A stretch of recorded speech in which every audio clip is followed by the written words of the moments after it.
vai discutir é sobre a questão dos impactos, principalmente os impactos no negócio das empresas, né? Então, vamos lá. O que nós temos até agora, as expectativas para 2024, depois o período de transição, e algumas dicas para a gente poder arrumar a casa, né? Então, bom, o que nós temos? Eu costumo dizer que a reforma tributária é bem parecida com o casamento, né? Porque, assim como o casamento, as promessas precisam ter cumprimento. Então, de vez em quando a gente pensa uma coisa, acontece outra, as expectativas, algumas vezes, elas não se coadunam com a realidade, né? Muitas vezes não paramos para pensar nos desafios que nos aguardam, mas a ideia é que tudo aquilo que foi prometido seja cumprido, ou ainda que nem tudo, mas pelo menos que haja um esforço para que seja a melhor caminhada, a melhor jornada, a melhor transição possível. Então, alguma coisa assim parecida aconteceu em relação à reforma tributária, né? Aqui eu tenho uma fala do Bernard Api, que hoje é o secretário especial do Ministério da Fazenda, tive a oportunidade de conversar com ele por 2 vezes. Ele nos pediu, né, pediu assim que nos ajudar, que o ajudasse na época, a construir um mecanismo, ou pelo menos algumas especificações que fossem próximas à realidade ou à implementação do split payment. Então, ele estava muito preocupado com esse mecanismo, que é utilizado em outros países, talvez não da maneira como está sendo pensado aqui no Brasil, mas a expectativa dele, na época, quando nós conversamos, nós tínhamos uma primeira versão da PEC 45, e parece que aquilo que foi pensado, e que até mesmo nas discussões políticas, no Congresso Nacional, nas exposições de motivo da PLP 68, parece que ali algumas coisas não bateram muito, ou pelo menos a ideia que se tinha no passado era algo um pouco mais simples, enquanto novo sistema tributário sobre o consumo, mas que não deram muito certo, né? Talvez hoje, o Bernard Api, tendo o contato com a realidade brasileira, com a realidade política, com as circunstâncias que o Brasil se encontra, com as situações econômicas, tudo isso, acredito que o forçou a mudar um pouco o texto, a ideia daquilo que seria algo tão simples em termos tributários sobre o consumo, mas que agora se modificaram um pouco, né? Então, dá uma olhadinha comigo aqui, eu acho que vocês vão conseguir ouvir o que ele está falando, tá? Mas se não conseguir, eu transcrevi os principais pontos da expectativa que o Bernard Api tinha antes das últimas atualizações na PEC 45, que hoje é a Emenda Constitucional 132. Então, vamos lá.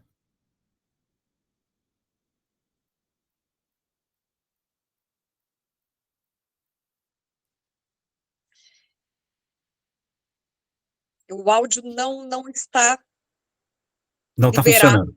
para a gente. No teste estava, agora não está. Tá bom, mas ainda bem que eu transcrevi aqui. Podem acreditar, tudo isso que ele comentou, os principais pontos aqui, das características, né, das características que ele pensou em termos de reforma tributária, a simplificação da tributação sobre o consumo, eu transcrevi aqui. E, bom, aqueles que leram o texto constitucional, suas 23 artigos, suas 25 páginas, já começaram a perceber que a realidade não começou a bater muito com a expectativa, né?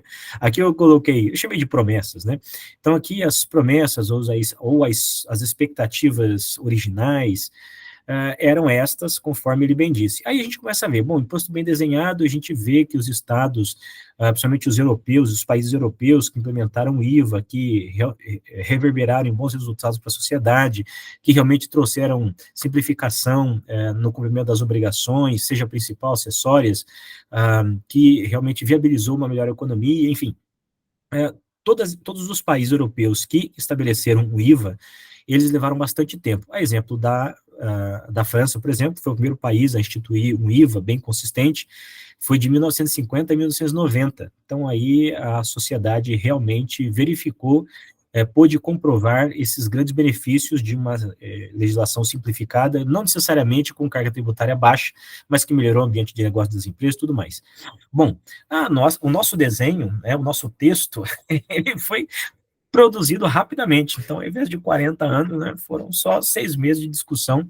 Vocês se lembram, os que são mais ávidos por essa matéria, acompanharam as discussões na Câmara dos Deputados, no Congresso Nacional como um todo.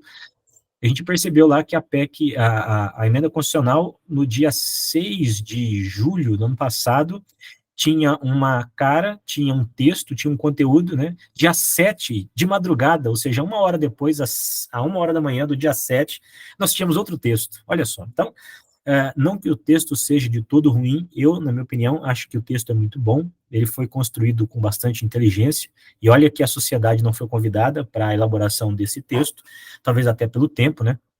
Mas temos um texto bom, mas ele possui alguns problemas jurídicos e também alguns problemas estratégicos. Mas se nós levássemos um pouco mais de tempo para pensar um pouco melhor, ouvir os grandes especialistas, os que estão aqui me acompanhando nessa tarde, com certeza muitos especialistas há nesse grupo que poderiam ter contribuído de uma maneira bastante produtiva, bastante promissora, mas não foram convidados. Enfim, o que nós temos agora é um texto já um pouco mais elaborado, agora já com uma proposta de lei complementar para ser aprovada, trazendo as principais regras dessa reforma tributária, né? Então, bom, não é muito o que foi pensado não é muito o que está acontecendo agora, não é muito a realidade que nós estamos presenciando.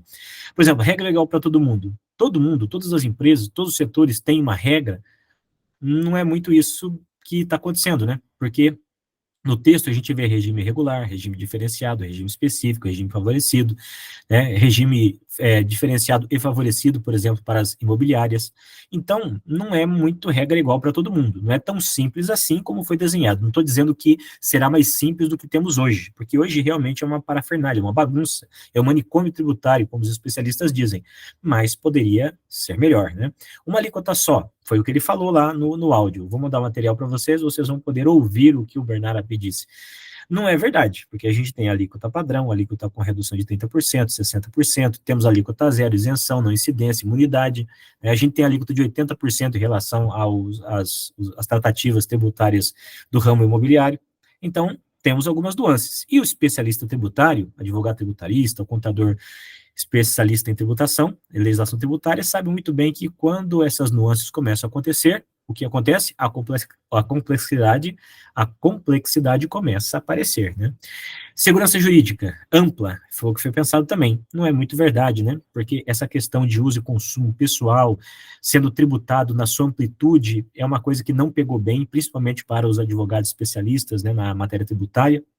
E, inclusive, eu ouvi dizer que tem muito especialista, dizem eles, afirmam que vão ganhar tanto dinheiro com processos, com cálculos, com consultoria nesse período de transição, que depois da transição não precisarão trabalhar mais. Por quê? Porque nós temos algumas inseguranças, nós temos algumas situações ali que precisam ser melhor pensadas, né?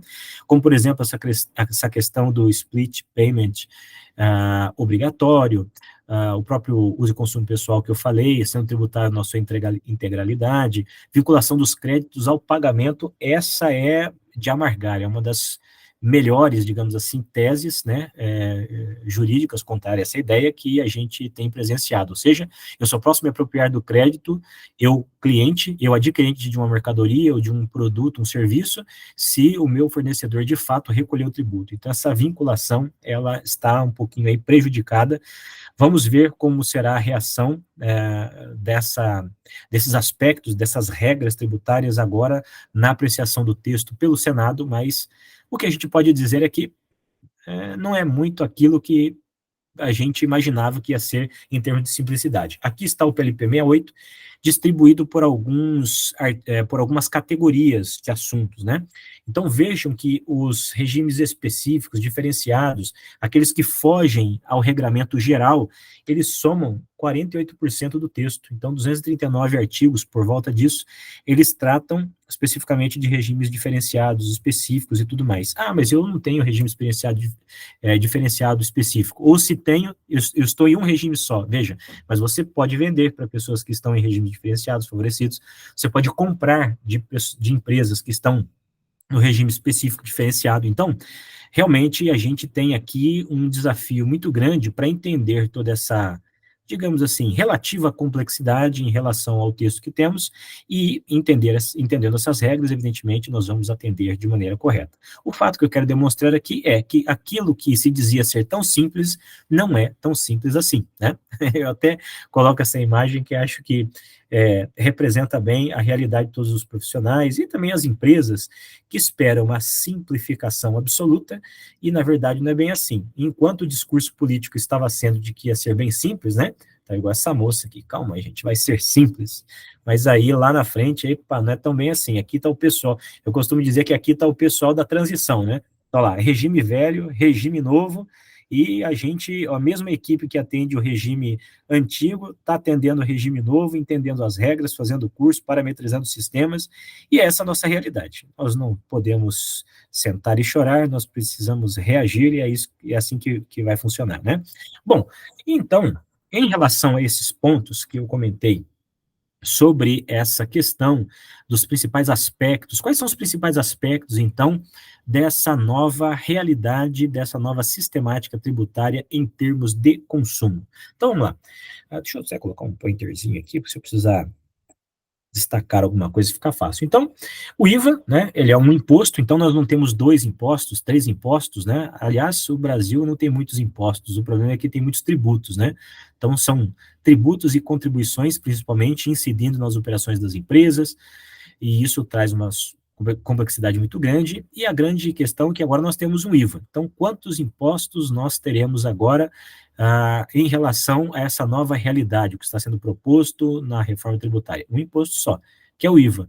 Só que esse IVA é composto por 2 espécies tributárias, né? Então, é uma contribuição e um imposto. Continua assim, né? As tributações, elas serão unificadas, tanto é que nós vemos que as regras que se aplicam ao IBS aplicam-se também mutatis mutandis, né?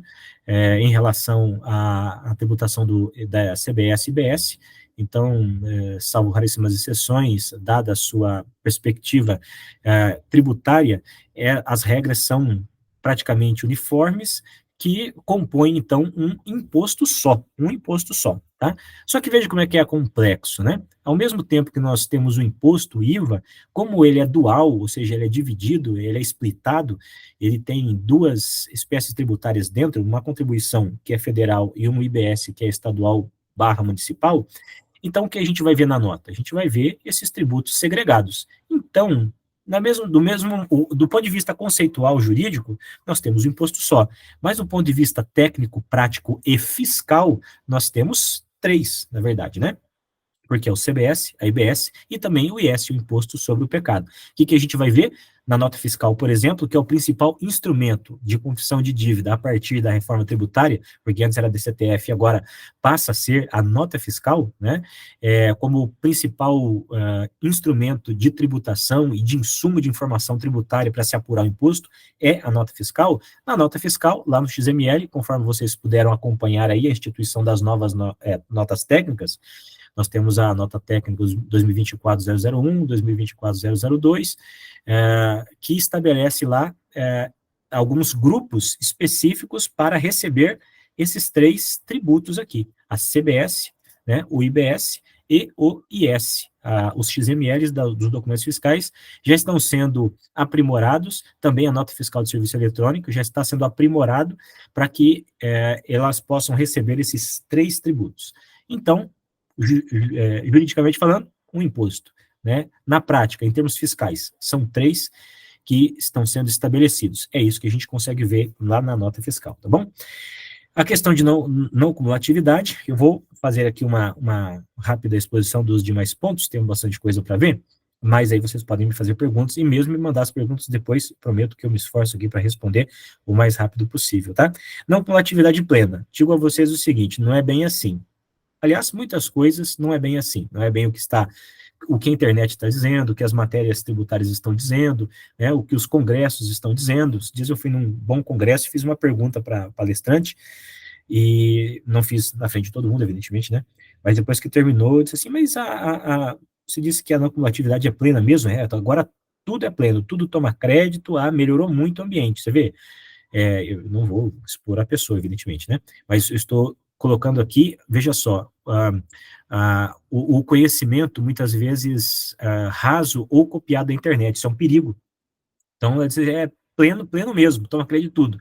Só que eu já tinha lido o texto, né? Eu li o texto todo da Constituição, e o texto da Constituição diz que há possibilidade de não aplicação da não cumulatividade, ou seja, determinados ramos, determinados setores, determinadas atividades, elas permanecem no regime cumulativo, como se fosse o PIS/COFINS cumulativo, ou seja, por exemplo, bares, restaurantes, quando compram produtos, não tomam crédito.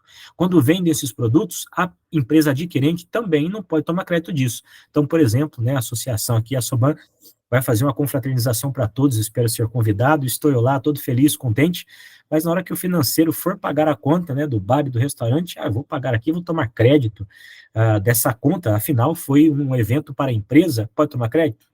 De maneira nenhuma. O plano de saúde que é contratado pela empresa, a empresa, quando paga o plano de saúde para os seus funcionários, pode tomar crédito? Não pode. Estabelece a lei que algumas exceções foram registradas aqui no texto para que a não cumulatividade não aconteça. Então, quando a gente fala sobre isso, a gente está dizendo, né? Então, não é não cumulatividade plena, né? Não é plena, não é tão plena assim. A gente está falando de quando os sistemas forem implementados, as diversas parametrizações precisarão continuar, porque o sistema precisa se adaptar a essas realidades, toma crédito para frente, crédito para trás, transfere crédito, não transfere crédito, então nem todos os setores poderão se apropriar de créditos e transferir crédito para o próximo da cadeia, tá? Tá isso bem claro no artigo 156A, depois você dá uma olhadinha lá na Constituição Federal, né? Se tiver dúvida pode me mandar também, eu vou ajudando vocês aí em relação a isso, tá bom? Então, não é tudo que se toma crédito, não acreditem nessa história, porque não é bem assim. O ponto 3, lembra que o Bernardo Api falou? Vocês não ouviram, mas eu escrevi lá, e vocês vão ouvir no áudio nesse vídeo que eu acabei de passar ali. Ele diz, nós vamos ter uma alíquota só para simplificar o ambiente de todo mundo. Não é verdade, porque a federação, né, a União pode estabelecer a sua alíquota, cada ente federativo pode estabelecer a sua alíquota. Quando eu estou falando cada ente federativo, não é só a União e os estados. Os municípios também continuarão estabelecendo sua alíquota se quiserem. Então, através da Câmara dos Vereadores, estabeleceu uma alíquota diferenciada para aquele município. Pode fazer, sem problema nenhum. Então, qual vai ser a alíquota que vai ser praticada? É uma alíquota congregada, é uma alíquota agrupada. Agrupada pelo quê? Pela alíquota da CBS, estabelecida pela União, pela alíquota dos estados e pela alíquota dos municípios. Então, nós estamos falando de 5.568 municípios, se todos mudassem a sua alíquota, nós estamos 5.568, né, mais 27 estados, mais a União, fora os regimes diferenciados, então a gente vai ter um mix de alíquotas bastante amplo, e isso a gente precisa realmente ter cuidado, né, fazer uso de revistas eletrônicas, de sistemas com monitoramento tributário e tudo mais. Simplifica do que tem hoje? Simplifica, porque hoje, além desse monte de alíquotas, os estados podem definir alíquotas diferenciadas por produto, enfim, isso não vai poder mais acontecer.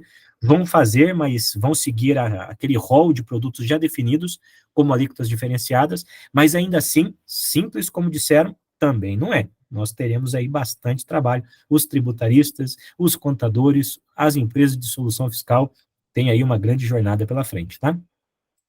Base ampla, isso aqui ajuda bastante, então aquela bagunça, né? Puxa, então eu tenho uma empresa de locação de carro, locação de equipamentos de segurança, não pago o ISS porque a locação não é um tipo de serviço constante na Lei Complementar 116. Isso acaba.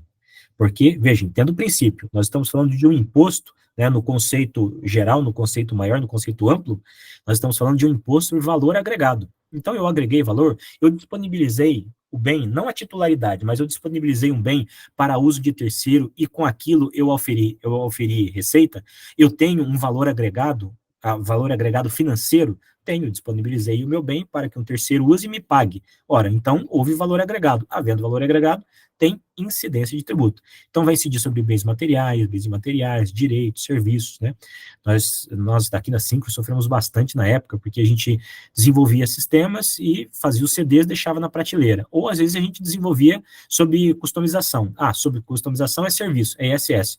Software de prateleira vai pagar ICMS. A gente sofreu, até que foi definido pelo STF, né, a a condição única de incidência desses serviços que é o ISS. Até então, a gente teve que gastar muito com advogado, tivemos que fazer peças, fazer estudos, enfim. Não tem mais isso. Agora, com a base ampla, houve agregação de valor? Houve. Tem incidência de IVA, tem CBS e IBS. E se tiver algum produto naquele rol de produtos nocivos ao meio ambiente ou à saúde, vai ter IS também, imposto seletivo.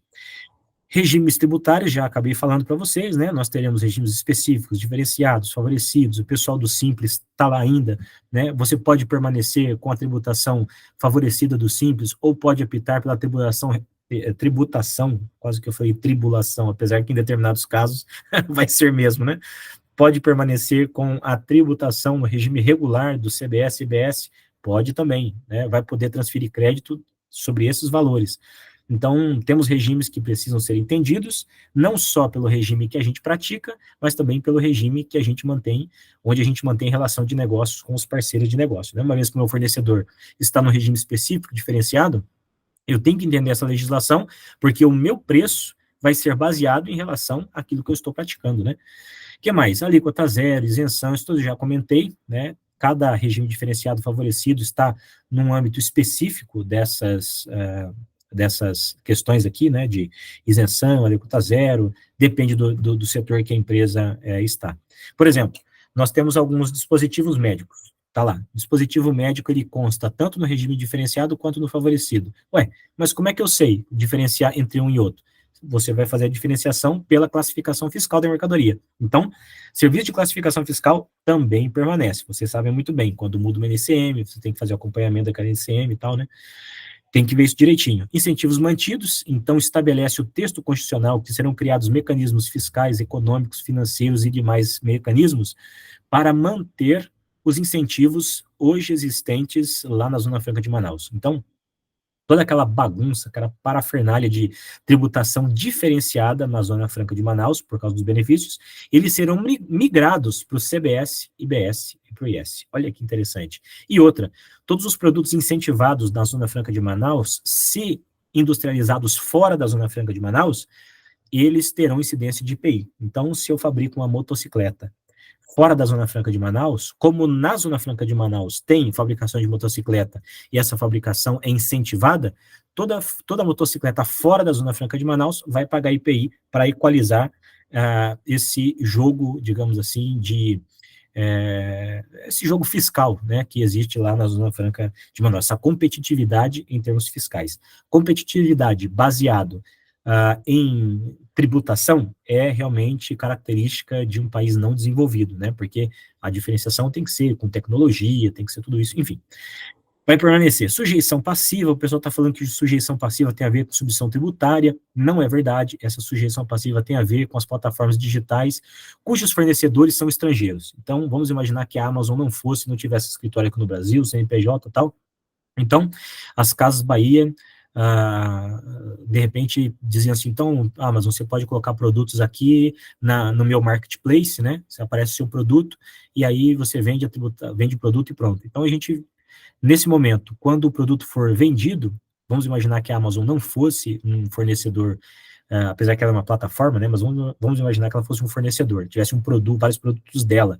Então, uma vez comercializado esse produto, quem teria que recolher o imposto e a contribuição social, que é o CBS, né, a contribuição e o IBS, dessa operação não seria a Amazon, seria quem? Casas Bahia, que disponibilizou ali o marketplace para que esse produto fosse vendido. Então, quem está viabilizando essa comercialização é o responsável, né, é o sujeito passivo para o recolhimento do tributo. Isso também tem algumas teses jurídicas que já estão sendo pensadas para a devida discussão. É um perigo muito grande, mas está aqui, né? Então, não tem a ver com submissão tributária, apesar que o artigo 150 da Constituição, parágrafo 7º, estabelece a possibilidade de substituição tributária. Sempre estabeleceu, é um dispositivo constitucional antigo, e ele não foi removido. Então, uma vez que algum parlamentar entender que a substituição tributária é um mecanismo que, apesar de trazer grandes dificuldades operacionais para as empresas, ele deve permanecer, não teria problema nenhum se esse mecanismo fosse estabelecido novamente. Sem problema, estabeleceria tranquilamente.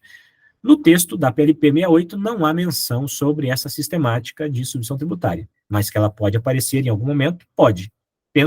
Gostaria que não, porque a gente sabe o trabalho que é, né? Mas, enfim.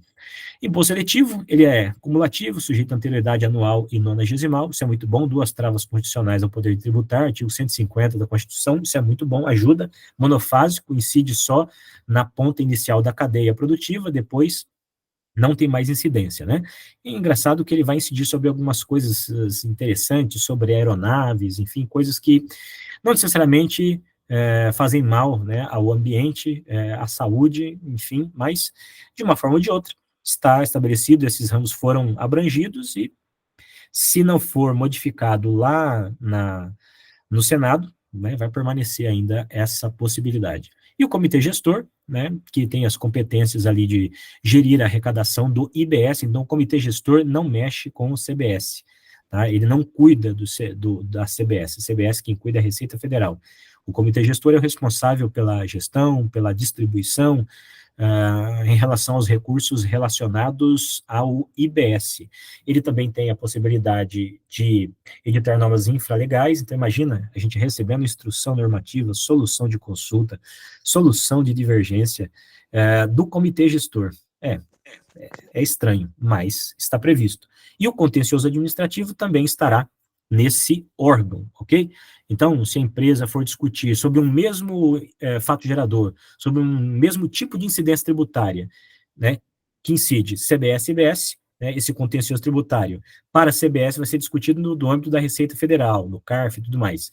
E, em termos de IBS, esse contencioso será discutido onde? No comitê gestor. 2 instâncias para trabalharem na mesma hipótese, eu acho contraproducente, contraprodutivo, mas é assim que está estabelecido hoje e permanece nesse texto que foi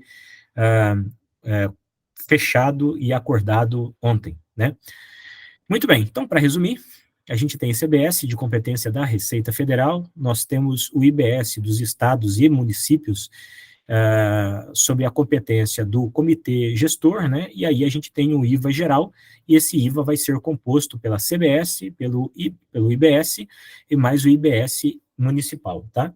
Então, muito possivelmente, isso será uma alíquota só, IBS estadual e municipal será uma alíquota só, e na hora da comercialização e do recolhimento desse tributo, ele vai ser devidamente destinado, tá?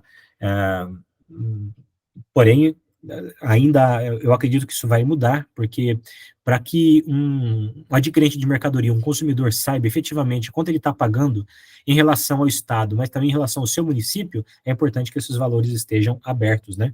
Então, para que você possa ter transparência fiscal, que é um dos pilares da reforma tributária, você precisa pegar o seu documento lá de consumidor final, né, a nota fiscal de consumidor final, o cupom fiscal, e olhar lá, deixa eu ver, poxa, eu moro aqui em Valinhos, né? Poxa, então em Valinhos o arroz está bem caro, hein? Vamos ver aqui quanto que é em Campinas, que é uma cidade vizinha. Poxa, aqui está mais barato. Então você sabe qual é a política tributária e fiscal que está sendo praticada lá no seu município. Você tem condição de cobrar efetivamente dos políticos lá da sua cidade. É por isso que essa transparência é muito importante, tá bom? Maravilha. Vou anotando as dúvidas aí. Mas se tiver aquela coisa que você não quer deixar passar, sem problema, tá, gente? Sem protocolo. Pode me chamar aqui e a gente discute pontualmente, não tem problema nenhum. Já estamos terminando.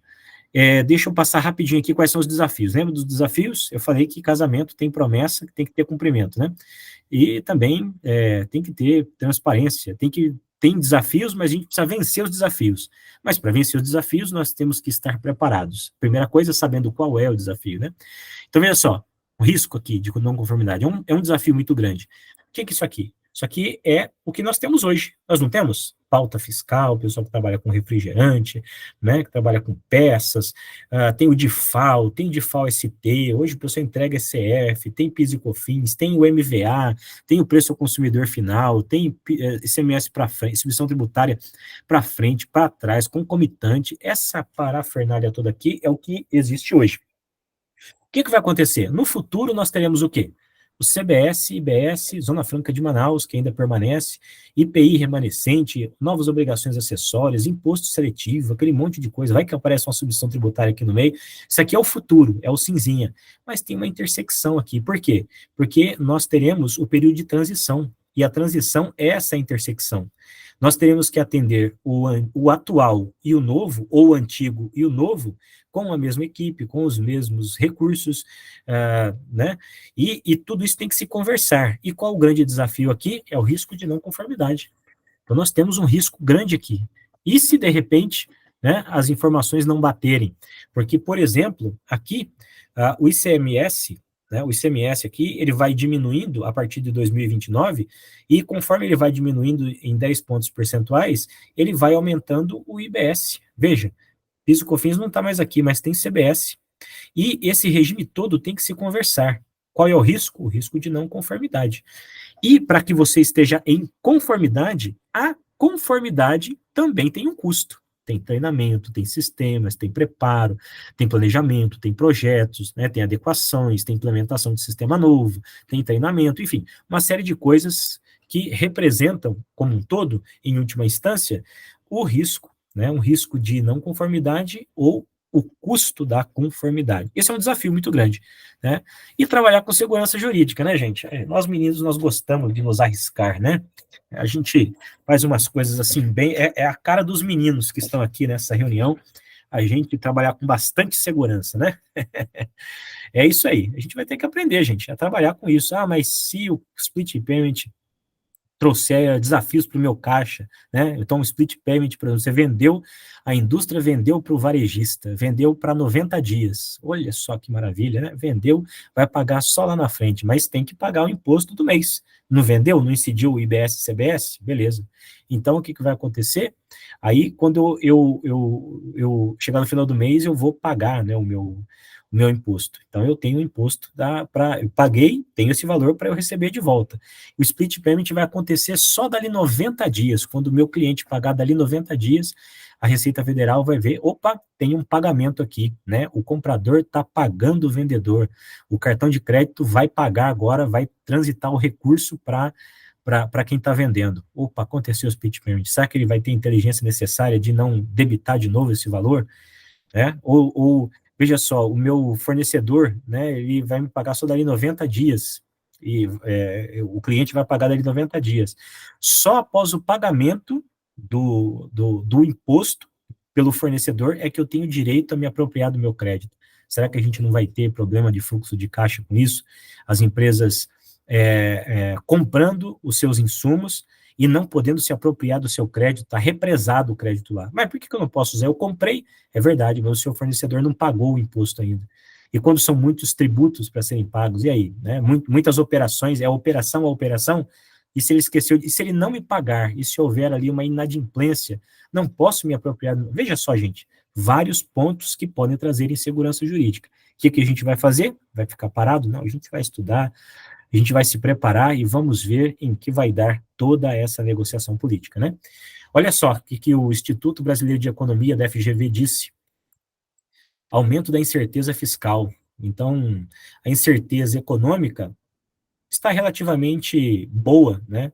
Está confortável, os níveis de incerteza estão ali controlados em relação à economia, mas pode haver um aumento da incerteza fiscal. Então, a Receita Federal traz a reforma tributária traz, sim, alguns desafios também, que é relacionado a esse ambiente de incerteza, como eu falei, né, essa incerteza fiscal. Cálculo da carga tributária, então, veja, qual que é o discurso aqui, né? Mantém-se a carga tributária, 26,5. E aí, como é que nós vamos fazer, né? Vai permanecer mesmo essa carga? Vai aumentar? Não vai? Mesmo que não aumentasse, pessoal, entenda uma coisa, eu chamo da teoria do frango assado, né? Então, está eu aqui, a doutora Juliane, né? Nós vamos aqui dividir um frango assado, por exemplo, né? Então, ela tem um frango assado, eu não tenho nenhum, né? Aí a gente faz a média. Na média matemática, cada um de nós comemos metade de um frango, não é isso? A média é essa, cada um comeu meio. Mas a realidade qual é? Não, ela comeu o frango todinho. Dona Juliane não dividiu comigo, comeu todinho. E eu fiquei sem nada. Eu tô com fome e ela de barriga cheia. Assim funciona a carga tributária, pessoal. Não vai aumentar a carga tributária. Essa é a proposta e a promessa política. Agora, não vai aumentar a carga tributária global. né, como um todo, ainda que não aumente, não vai aumentar a carga global. Mas veja, a indústria tem diminuição de tributação, isso é comprovado. As empresas revendedoras de eletrodoméstico, por exemplo, vão comprar os produtos sem IPI, não tem IPI mais, a grande parte não tem IPI mais. Então tem uma redução de carga tributária. Ora, e a empresa de serviço, e as empresas de serviço? Não tem aumento de carga tributária? Tem e tem bastante.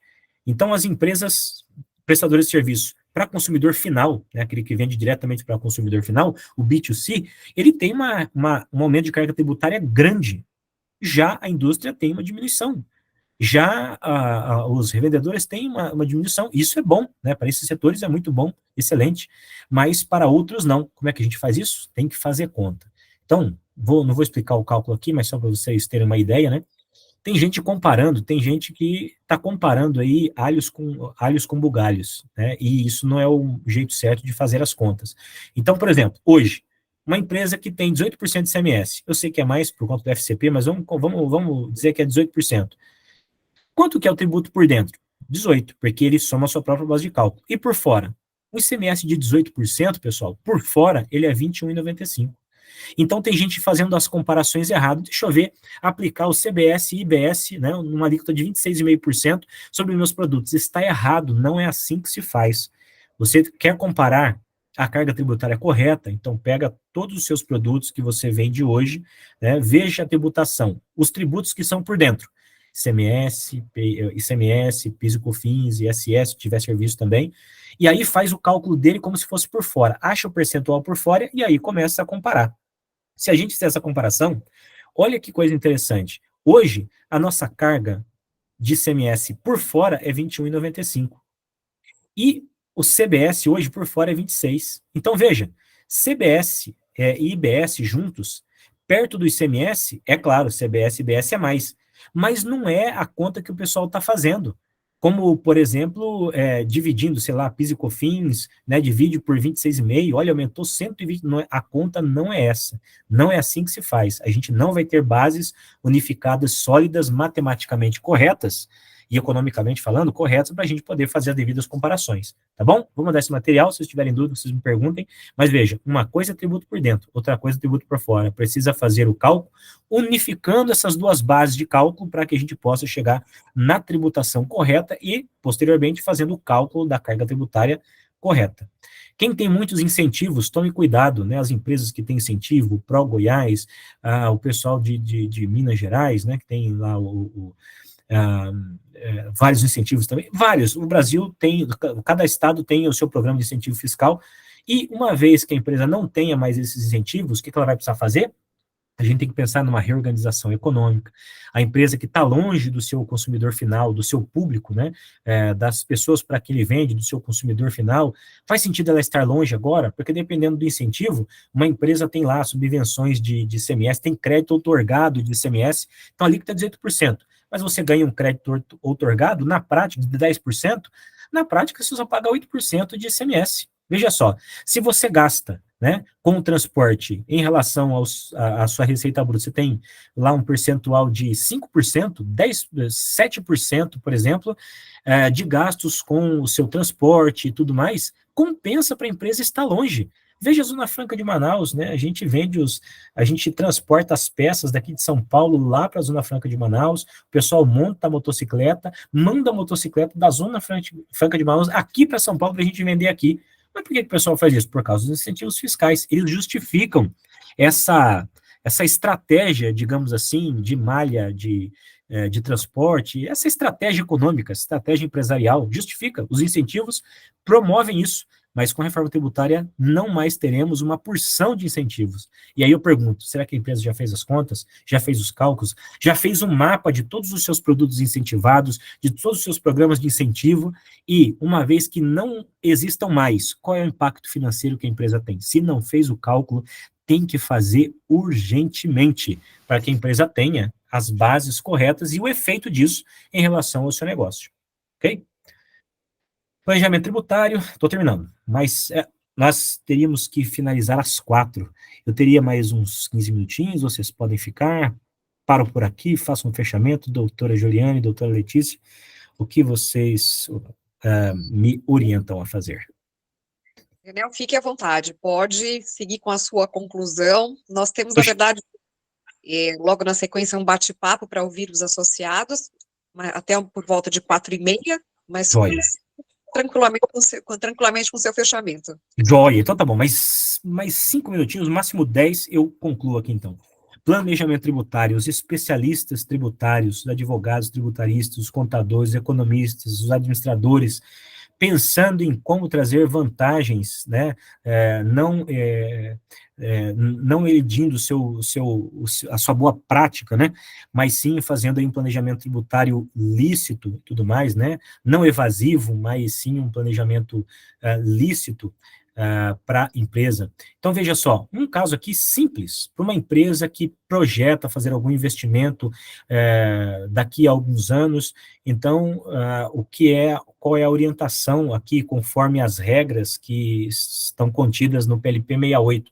Uma vez que é possível todas as empresas terem crédito, por exemplo, na aquisição de ativos imobilizados para sua empresa, né, o computador, carro, tudo aquilo que seja incorporável ao ativo imobilizado, as empresas que assim fizerem, que precisam fazer esse tipo de investimento, qual é a ideia, qual é a recomendação em termos de planejamento tributário? Espere um pouco, espere lá as empresas hoje que não podem tomar crédito desses ativos imobilizados, né, por exemplo, uma indústria comercial, né, que não pode se apropriar de crédito sobre ativo imobilizado por causa da sua atividade comercial, uma vez que a indústria pode, né, a empresa prestadora de serviço, mas a empresa puramente comercial, ela não pode se apropriar de créditos do ativo imobilizado. Está lá no artigo 3º, inciso 6 da Lei 10.833, lei do PIS, do COFINS não cumulativo, né, da COFINS não cumulativa.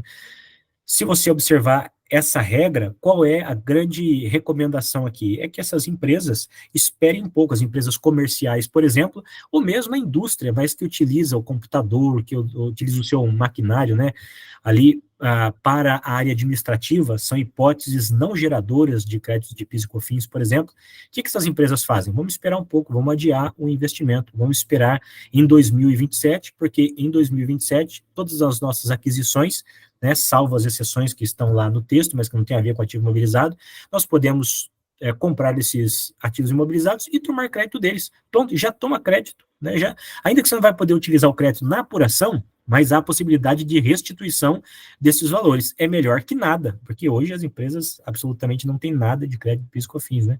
Então, planejamentos tributários como esse, espera um pouquinho, veja como vai ser aí, né, o dia a dia, o planejamento estratégico da empresa, em termos da legislação nova, quais são as oportunidades que eu posso me valer para que eu traga uma vantagem econômica, financeira para a minha empresa, né? Então, são casos como esse.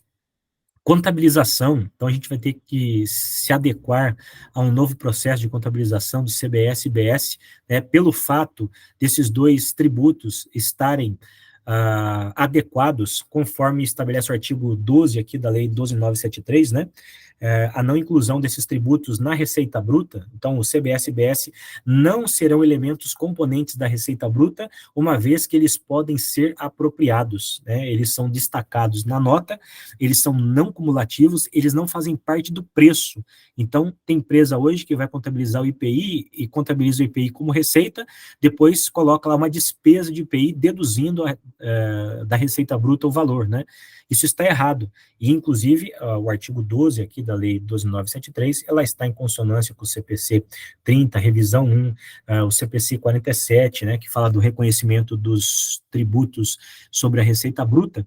Então, veja que a gente tem uma maneira agora mais específica, né, para poder contabilizar. Então, aqui, a exemplo do IPI, CBS e IBS estão fora da receita bruta, né, estão ali somando o contas a receber, e bastante atenção, hein? Uma vez que eles estão aqui no contas a receber, né, tem o tributo a ser recolhido.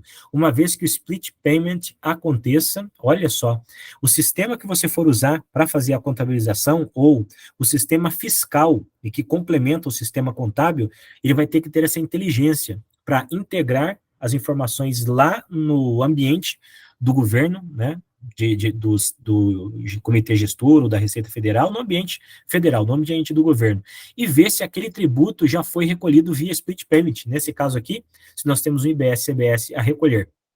Vamos imaginar que você fez essa venda, né, e recebeu ali dentro de 10 dias, por exemplo.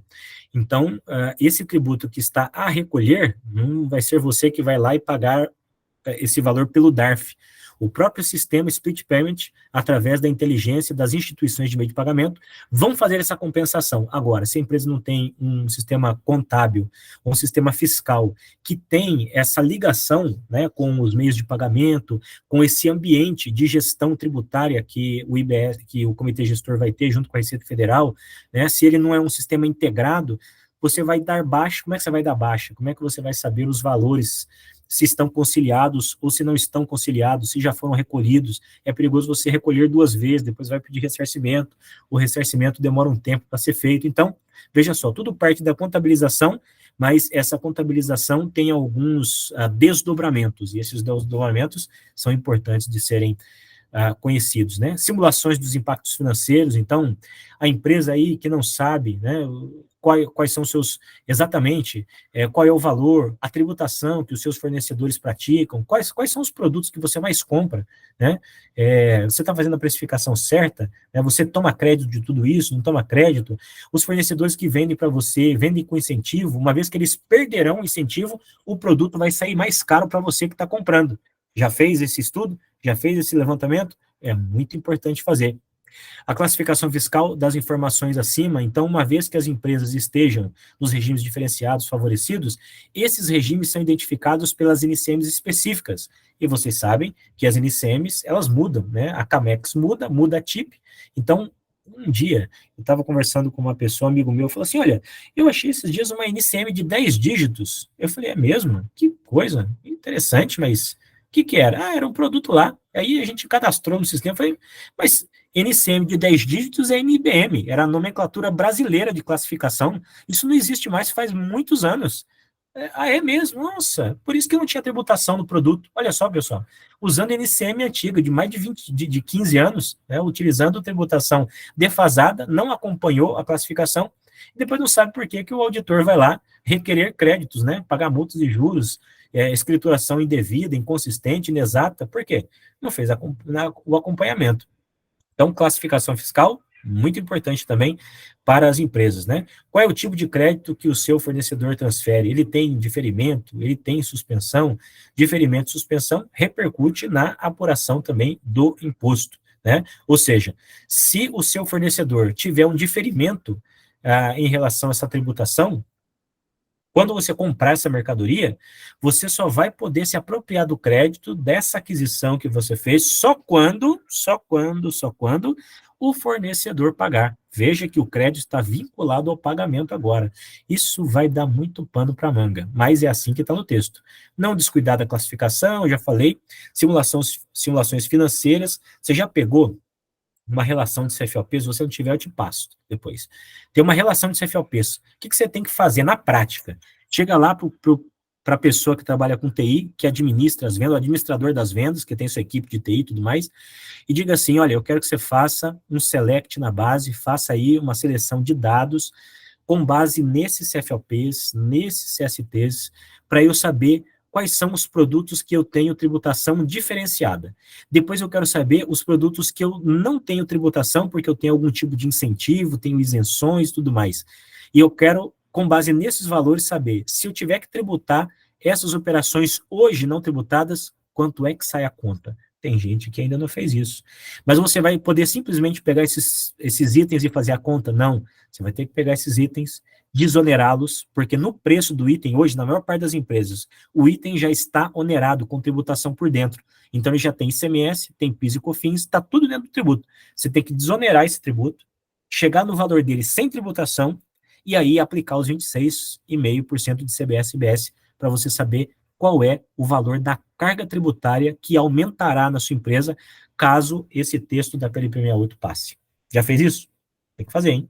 Importante. Mapa de incentivos fiscais, já falei, tem que saber quais são os incentivos que você tem hoje.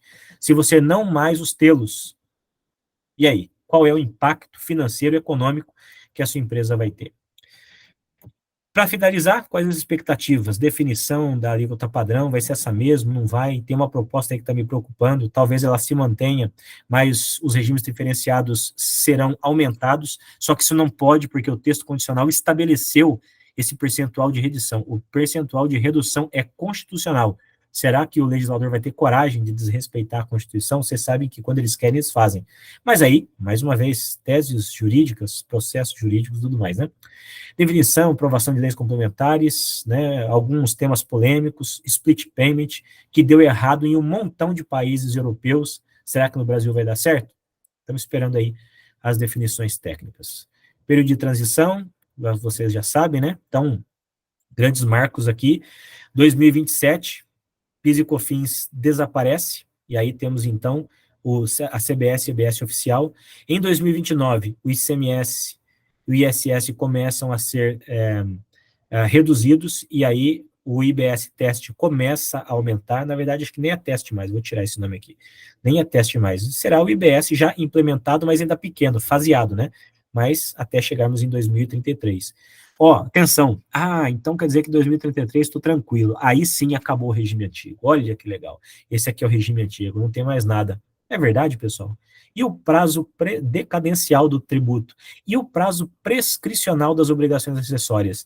Então, a gente não pode esquecer que em 2033 ainda podem ser retificadas as informações, os tributos podem ser questionados, né, pelas autoridades fazendárias, você vai ter que retificar as obrigações acessórias, você vai ter que fazer o cálculo, né, do tributo antigo. Então, é 2033 mais 5, 2038. Nós temos mais 5 anos ainda pela frente para tratar as informações do passado. Parece que não desaparece, né, pessoal? E é assim que funciona. Então, como é que você faz? Simula a carga tributária, né? Veja a margem dos seus produtos, né? Hoje o cálculo é por dentro, não vai ser mais, agora o tributo vai ser por fora. Se aumentar a carga tributária, se diminuir minha margem, eu mantenho? Posso aumentar a minha margem? E se os meus produtos encarecerem muito, sobretudo o preço dos serviços, como é que eu faço? Eu vou consumir uma parte da minha margem ou eu vou embutir tudo no preço final? Olha que, gente, isso aqui é planejamento tributário. Você pensar assim, bom, estratégico também. Bom, depende, né? Eu sou uma empresa de serviço, assim que é uma empresa de serviço. Só que a gente está tão preocupado assim, porque a gente não vende para consumidor final. A gente vende para outras empresas, as grandes empresas do país. Então a gente vendeu o tributo lá para o nosso cliente. Nosso cliente é uma empresa, ela toma crédito. Então, se eu vender com 26,5 de tributação, de carga tributária de CBS, o meu cliente, ao comprar o meu serviço, ele se apropria desse crédito. Quando ele vender o produto, ele desconta esse crédito. Para ele, ó, não vai mudar muita coisa. Agora, quando a gente vende para consumidor final, encarece o produto. E uma vez encarecendo o produto, o que acontece? O cliente final vai falar, será que eu compro? Será que eu preciso mesmo desse serviço? Aí é o planejamento estratégico. A empresa vai dizer assim, bom, será que agora, bom, não tem outro jeito, eu vou ter que inovar, eu vou ter que realmente melhorar o valor agregado do meu produto, eu realmente tenho que ser competitivo no mercado, né?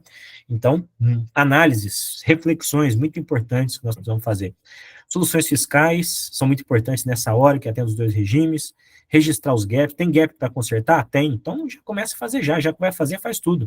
Customização em sistemas, né? As leis complementares. Tem gente que nem leu o texto constitucional. Como é que pode, gente? Profissional da área tributária não leu ainda, tem que ler, tem que conhecer. E aproveitar os sistemas, principalmente nessa modalidade cloud, né? Sistemas na nuvem, que você não precisa ficar instalando. Imagina as novas obrigações do CBS e IBS. Vamos entregar a nova obrigação agora. Vamos fazer no sistema mesmo. Aí, no dia, acontece igual a ECF de 2 anos atrás, né? Regras foram atualizadas no dia. E aí? Como é que a gente faz? Como é que a gente fez? Para os clientes que não têm solução cloud. Porque cloud você atualiza para todo mundo, né? Não, tinha que abrir chamada, o técnico tem que ir lá, tem que instalar a atualização para poder. É realmente uma modalidade ruim. E curtir o momento. Pessoal, eu sei que é difícil, complicado, mas nós estamos aí para poder realmente vencer esses obstáculos, essas dificuldades. Eu sei que é difícil, complicado, mas vamos chegar lá, tá certo? Muito bom. Eu tenho um videozinho aqui engraçado, mas eu vou passar para vocês depois. Daí depois vocês... Eu vou deixar para outro dia, depois vocês recebem aí, eu vou mandar, vocês curtam aí o momento da reflexão que eu fiz, dado o tempo, não vou passar para a gente aproveitar alguns minutos e podermos conversar um pouquinho, ouvir as observações, os comentários, as possíveis dúvidas. Vamos juntos, doutora Juliane, exposição finalizada, vamos então bater papo aqui, coisa que a gente gosta de fazer. Leonel, muito obrigada pelos esclarecimentos, pela didática, né, abordagem bastante didática. Eu iria sugerir, doutora Letícia, daria para voltar com o contato do Leonel na tela, só para o pessoal, não sei se é possível? Contato, você diz o e-mail? Isso, acho que a última tela era o contato dele, não sei se deu tempo do pessoal registrar. Ah, legal. Se quiser que eu compartilhe aqui, Leonel, você fala, tá? Tá bom, eu tô com a mão na massa aqui, doutora Letícia, eu já ponho aqui. Pronto. Cuidado com a beleza, viu, doutora Juliana? É muita beleza para uma pessoa só. Então, aprecie com moderação, né? Esta careca, né? A área tributária deixa a gente careca, viu? Tá aí os meus contatos, podem me mandar mensagem no canal que vocês quiserem. Fiquem à vontade.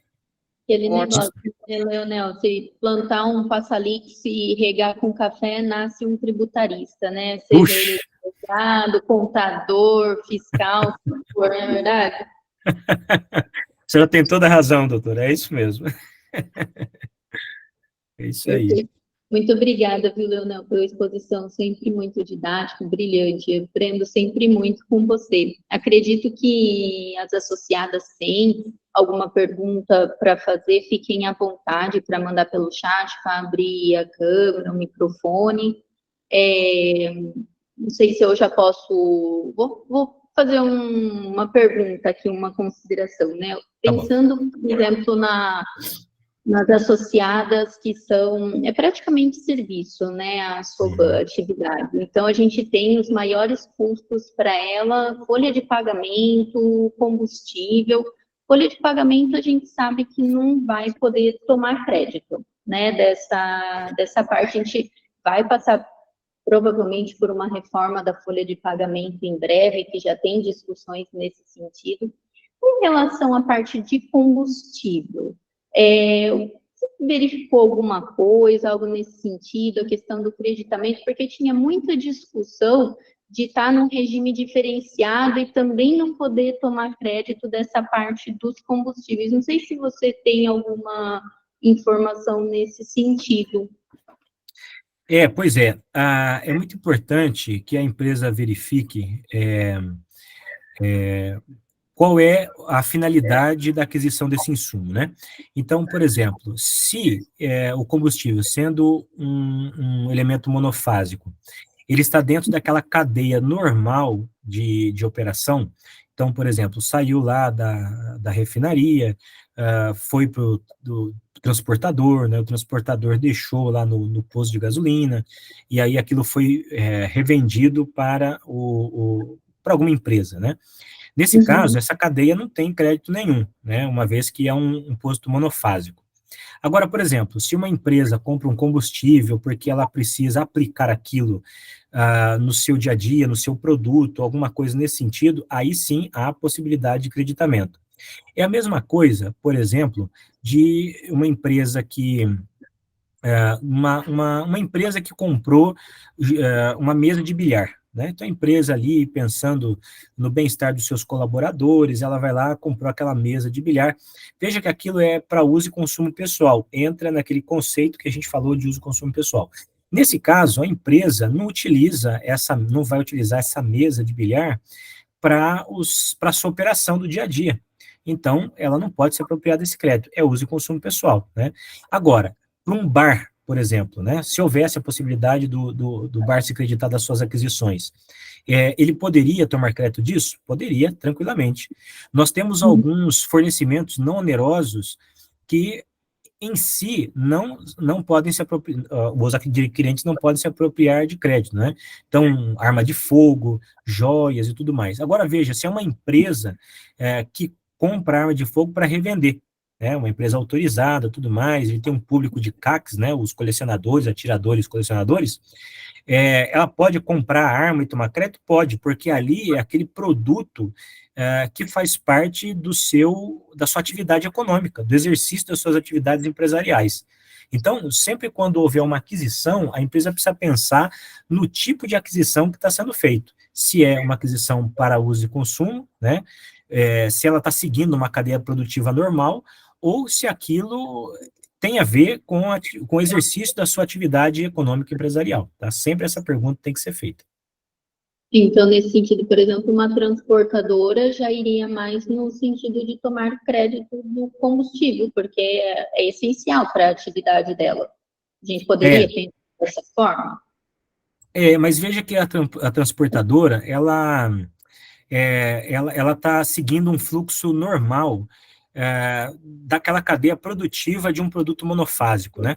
Então, no caso, a transportadora sim, porque ela tá trabalhando com ela não é o distribuidor, né? Ela simplesmente está levando lá, ela não comprou aquele combustível para depois revender para os postos, ela está simplesmente levando o combustível da refinaria lá para um posto de gasolina.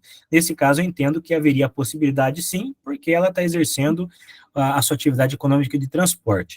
Mas o posto de gasolina, quando vai vender esse combustível na bomba, uma vez que a tributação foi monofásica, ele não pode tomar crédito disso, de maneira nenhuma. É assim que funciona. Perfeito, muito obrigada, Leonel. Não sei se alguém mais tem alguma pergunta. Fiquem à vontade para abrir a câmera, o microfone, o chat. Observações, comentários também são muito bem-vindos, viu, meus prezados? Essa questão da substituição tributária, eu me lembro de ter assistido uma palestra com o Dr. Nelson Machado, que também é um dos pais da reforma tributária, né? E, às vezes, se eu não me engano, foi o Anderson que estava aqui assistindo também a palestra, ele me perguntou, e a substituição tributária, né? Como vai ficar? E o Dr. Nelson, super claro, ele falou, não vai mais existir a substituição tributária, vai acabar esse pesadelo para todo mundo. E daí agora a gente não, aquela promessa que talvez não vá se cumprir, né? Porque daí já ficou essa previsão no texto e pode ser que volte, né? Então a gente tem bastante coisa que a gente tem que ficar muito atento, né? Daquilo que a gente ouviu e que tem mudado nessas discussões lá no Congresso, na Câmara, no Senado, né? Isso tanto é verdade que esses dias atrás mesmo a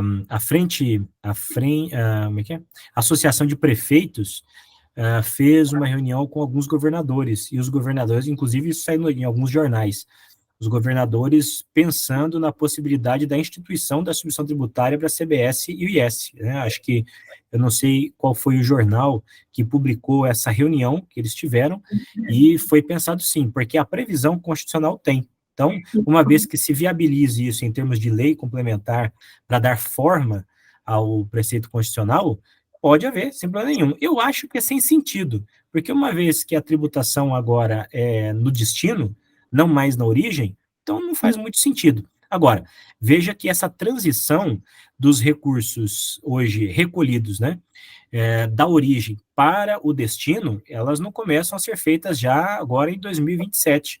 Essa transição demorará 50 anos. Então, uma vez que a tributação ainda está na origem, né, muito embora comece a ser para o destino, mas essa transferência, ela será paulatina, ela será feita em 50 anos, então São Paulo, por exemplo, diz assim, ô Minas, pô, governador, você é meu amigo, me ajuda aí nessa recolhimento, tô achando que o pessoal não está recolhendo, não. Retém aí o tributo para mim, e aí a gente faz a submissão tributária de mão dupla, né, como é feito hoje nos convênios e protocolos. E aí, quando vender daqui para aí, eu também ajudo, porque a indústria está aí, então é mais fácil você cobrar da indústria do que cobrar dos revendedores. Pode ser que aconteça. Né? O preceito constitucional está lá, artigo 150, parágrafo 7º. O Instituto da Submissão Tributária não deixou de existir, para a alegria de vocês. Ou não, né? Para a tristeza, né? É uma tristeza. Maria Augusta, fique à vontade, por favor. Mas eu ia comentar que me parece que a gente vai mudar só o pesadelo, né? Não sei se Eu acho que eu não sei o que é pior, a gente ficar com um pesadelo que a gente já conhece e sabe no que vai dar, ou entrar em um que a gente não sabe para onde vai. E ainda podendo repetir o pesadelo que a gente vive, né? Porque vai poder voltar à substituição, então a gente fica meio que vendido na história, né? Enfim, né? Essa reforma realmente, até a gente, como tudo que muda, né? Quando entrou o SPED fiscal também, os SPEDs da vida toda, o E-social, como tudo que foi acontecendo, a gente sofreu um bocado, hoje em dia a gente já está aí mais habituado, mas até lá a gente sofre um bocado, né? É verdade, Maria Augusta, você tem toda a razão, você falou bonito, é isso mesmo, é verdade. Simplifica, viu? Tem um amigo meu, ele é muito conhecido, vocês conhecem ele, é um blogueiro. Eu conversei com ele, nós fizemos um encontro no Confeb, não sei se vocês participaram do Confeb, da Fórum de Gestão Fiscal, que aconteceu segunda e terça. Eu palestrei na segunda-feira lá, acho que deve ter no LinkedIn aí. Eu falei sobre a reforma tributária e os principais passos, e o principal passo a passo, né? Encontrei um blogueiro lá. Esse blogueiro é uma figura, ele é muito conhecido no Brasil, mas ele é um terrorista. Eu falei, você é um terrorista, cara, no bom sentido, não sei nem se tem bom sentido, mas na área fiscal tem sim.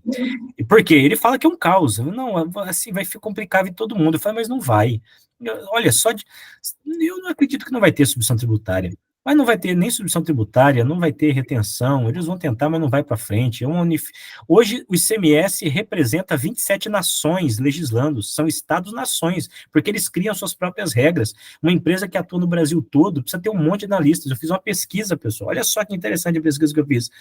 Tem uma empresa de 140 anos de tradição, é uma multinacional italiana, né, por ética não vou falar o nome, mas já estou dando as características aqui, vende pneus, né? Então, veja só, atende 160 países, tem 22 fábricas. Aqui no Brasil, ela precisa de 15 analistas fiscais para atender a legislação do Brasil. E como ela está em 160 países, ou seja, 159 outros países, para atender esses 159 outros países, atender a área tributária, ela precisa de 4. Então, olha a complexidade tributária que o Brasil tem. Né? Então, esse negócio de subvenção tributária não vai ter mais, retenção, uma legislação, né, para o Brasil todo, mas tem regime diferenciado, favorecido, é verdade, isso complica mesmo, mas são aqueles que estão lá na lei complementar, são aqueles, não são outros, não pode existir outros. Então, traz uma simplificação, sim. O que eu digo é que nós passaremos por um momento de caos, de uma certa turbulência, no período de transição, porque até 2033 nós estamos trabalhando, como a Maria Augusta falou, subvenção tributária, SPED, PIS e COFINS, REINV, retenção na fonte, esse monte de coisa vai permanecer até 2032, até dezembro de 2032. Depois você ainda tem 5 anos para fazer as devidas retificações que forem necessárias. Mas eu acho que simplifica, o texto é bom, precisa de bastante ajustes, mas eu acredito que simplifica sim. Leonel, tem uma pergunta aqui no... obrigada, Maria Augusta, pela contribuição, viu? Muito obrigado. Tem uma pergunta aqui no chat, Mike, de que forma a reforma tributária poderá contribuir para aumentar a arrecadação fiscal sem elevar a carga tributária total sobre os contribuintes? Uma pergunta muito boa. Que percebe que há um esforço significativo na redução de processos e burocracias, o que é um avanço importante. No entanto, ainda não notei a mesma atenção voltada para uma verdadeira mudança que promova a redução ou uma equiparação mais justa da carga tributária. Pois é. Fizeram um estudo, muito boa pergunta, muito bem elaborada, e acredito que aumento da arrecadação pode acontecer por conta, como já foi mencionado na pergunta, a desburocratização, a simplificação do sistema tributário, então a empresa não precisará pagar tão caro por softwares tributários, e treinamento, especialistas, consultorias especializadas, então tudo isso existe por conta de uma tributação, um sistema tributário complexo sobre o consumo. Uma vez que as empresas tenham uma efetiva melhora no ambiente de negócios, no ambiente econômico, ela consiga prosperar sem essa burocracia terrível, as exportações, ainda que não são tributadas, né, mas vários resquícios tributários ainda ficam lá. Então, as empresas aumentando seu porte, incrementando seus resultados, incrementando seu lucro, evidentemente, ela terá um lucro maior, um volume de operações maiores, e com isso a arrecadação acaba aumentando. E a ideia é que o Bernard Api disse dias atrás que, considerando os mecanismos que estão sendo pensados hoje, como o split payment, que, na visão dele, vai coibir muito da sonegação que é praticada hoje, tudo isso são fatores que fazem com que essa carga que está sendo pensada, essa carga tributária para o CBS e CBS, que está sendo pensada, que está na casa de 26,5%, esse valor diminua.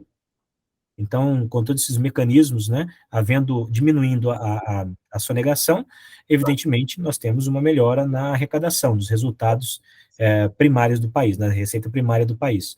Isso faz com que haja, sim, também uma elevação dos negócios, portanto, da carga tributária, como é feito hoje, né? Então, eu acho que, caminhando nesse sentido, se realmente todas essas teorias, elas se confirmarem, vamos dizer até que nós não temos uma diminuição da carga tributária, porque o discurso nunca foi que haverá diminuição na carga tributária, tá? Tem algumas pessoas dizendo isso na internet, alguns blogueiros falando isso, mas eu os desafiei a mostrar aonde foi que foi prometido. Não tem redução de carga tributária, tem a simplificação tributária, a melhoria no ambiente de negócio das empresas, o aumento dos resultados econômicos, financeiros que as empresas praticam. Ora, uma vez que a disponibilização da restituição dos créditos, elas aconteçam de um modo mais célere, evidentemente as empresas têm uma melhora no seu fluxo de caixa, por exemplo, né? Porque hoje a gente tem essa figura de um fisco meio caloteiro, né? Então, eu tenho créditos, eu quero o ressarcimento desses créditos, mas o fisco não me paga, cria uma série de burocracias, uma série de objeções para o pedido de crédito, um monte de perdecomp aí que é denegada, o pedido é denegado, justamente porque o fisco não tem muito essa prática de ser rápido na redução dos tributos. Uma vez que esses processos sejam simplificados, pode ser que o fisco seja mais célere, as empresas ganhem com isso, e evidentemente é um resultado bom para as empresas, né? É isso. Enfim. Bom, obrigada, Mike, pela sua pergunta. Espero que a gente tenha conseguido responder e acredito que sim. Não temos mais nenhuma pergunta no chat, Juliane, acho que a gente já se encaminha para o final. O que você acha? Sim, eu gostaria até de reforçar, se o pessoal tem mais alguma consideração, a gente ainda tem do tempo de idade, mas caso ainda tenhamos alguma consideração.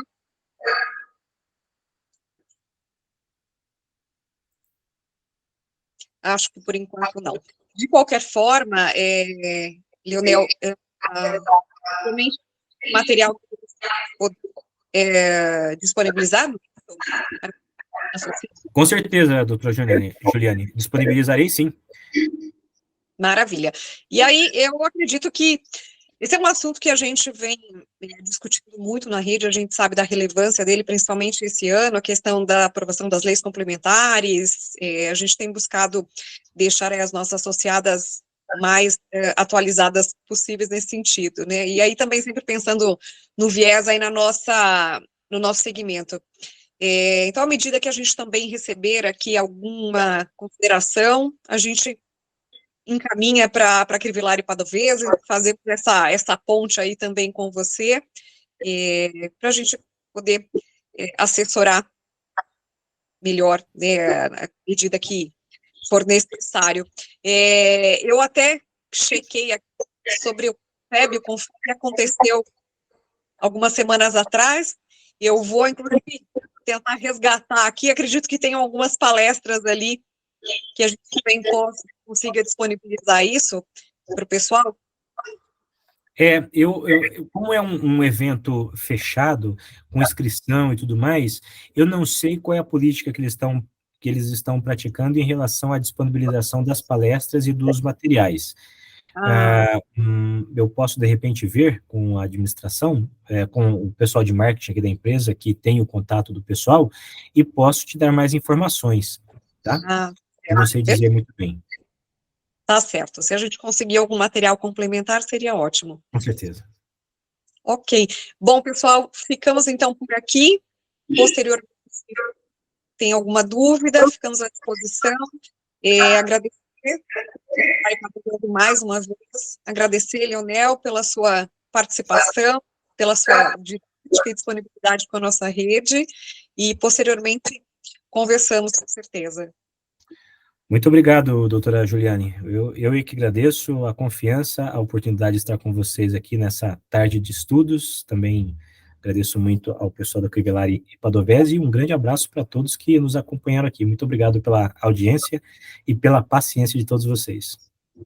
Muito obrigada, pessoal. Muito obrigada, viu, Leonel, pela sua disponibilidade. Sempre uma alegria te ouvir, sempre muito aprendizado. Muito obrigada, viu?